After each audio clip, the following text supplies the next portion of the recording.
What's up everyone, this is Nikhil from Greedy Tech and this is the complete review of Lenovo ZUK Z1. Z1 is priced at 13,500 rupees and is being sold exclusively on Amazon.in weekly flash sales.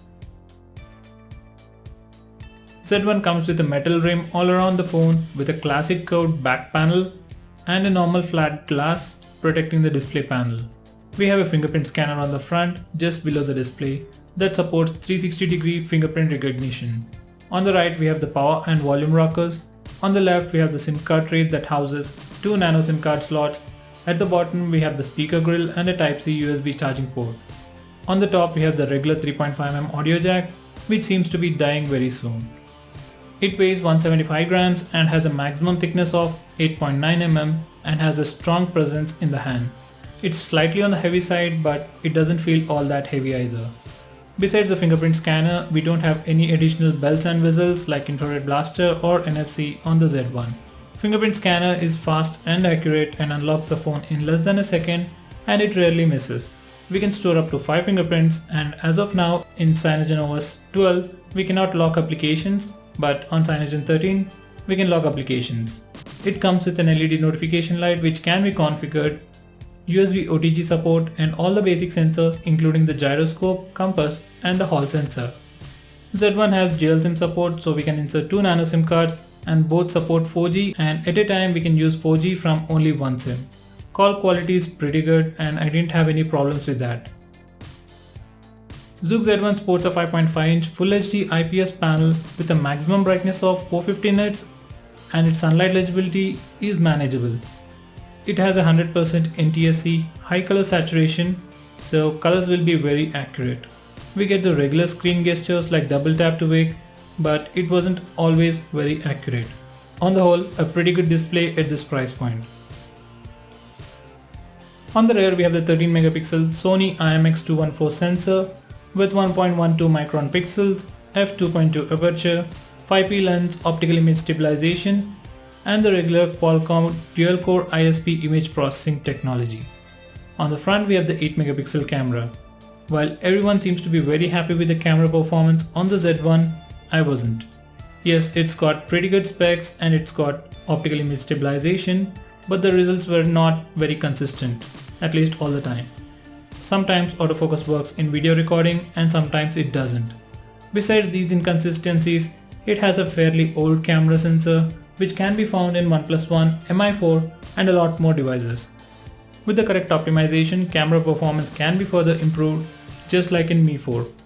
At the end, it's got pretty good camera sensors but not the best in the 15,000 rupees price segment. ZUK Z1 sports a 2-generation old Snapdragon 801 processor with Adreno 330 GPU, 3GB of RAM, 64GB of internal storage with no option for expandable memory. These are the benchmark scores. Though it's an old processor, it still performs on par with other mid-range phones like Redmi Note 3 and the La2. Though it lacks in CPU performance, it is still considerably faster in GPU performance when compared to other mid-range devices. Z1 delivers the best gaming experience in this price segment, but as it is an old processor, some games are just not supported, but you can still try them by downloading the installation file. Just like any other mid-range device, Z1 heats up while extensive gaming, while charging and extensive camera use, but most of the time on normal usage it doesn't get hot. Z1 runs on the CyanogenOS 12 out of the box. Cyanogen 13 is in beta version, so you can flash it if you want. Performance is pretty good with few bugs. We get all the Cyanogen ROM goodies like Privacy Guard, Cyanogen themes and a lot of customization.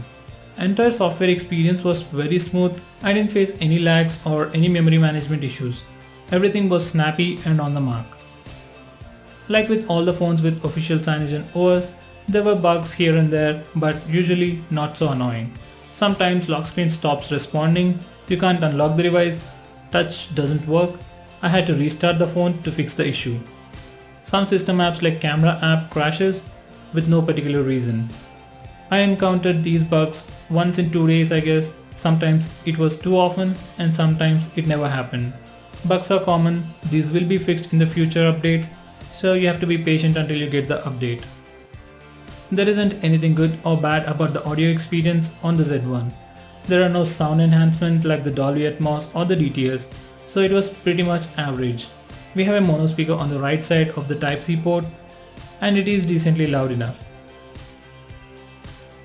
Z1 runs on a massive 4100 mAh battery which comes with a USB Type-C charging port with a normal fast charger with a maximum output of 10 watts, and we can charge the device completely in 2.5 hours, and the phone will last you 2 days on normal usage. When the phone gets the official update to CyanogenOS 13, battery life should improve further because of the DOS feature. Unlike other devices, rooting it will not void your warranty. Though Z1 has all the things everyone wants, I couldn't really suggest it to everyone, especially not for the regular people because of the bugs. If you're a student or a tech enthusiast who like to root their phones and flash custom ROMs, then this phone will be perfect for you. For regular people, I would still suggest Redmi Note 3.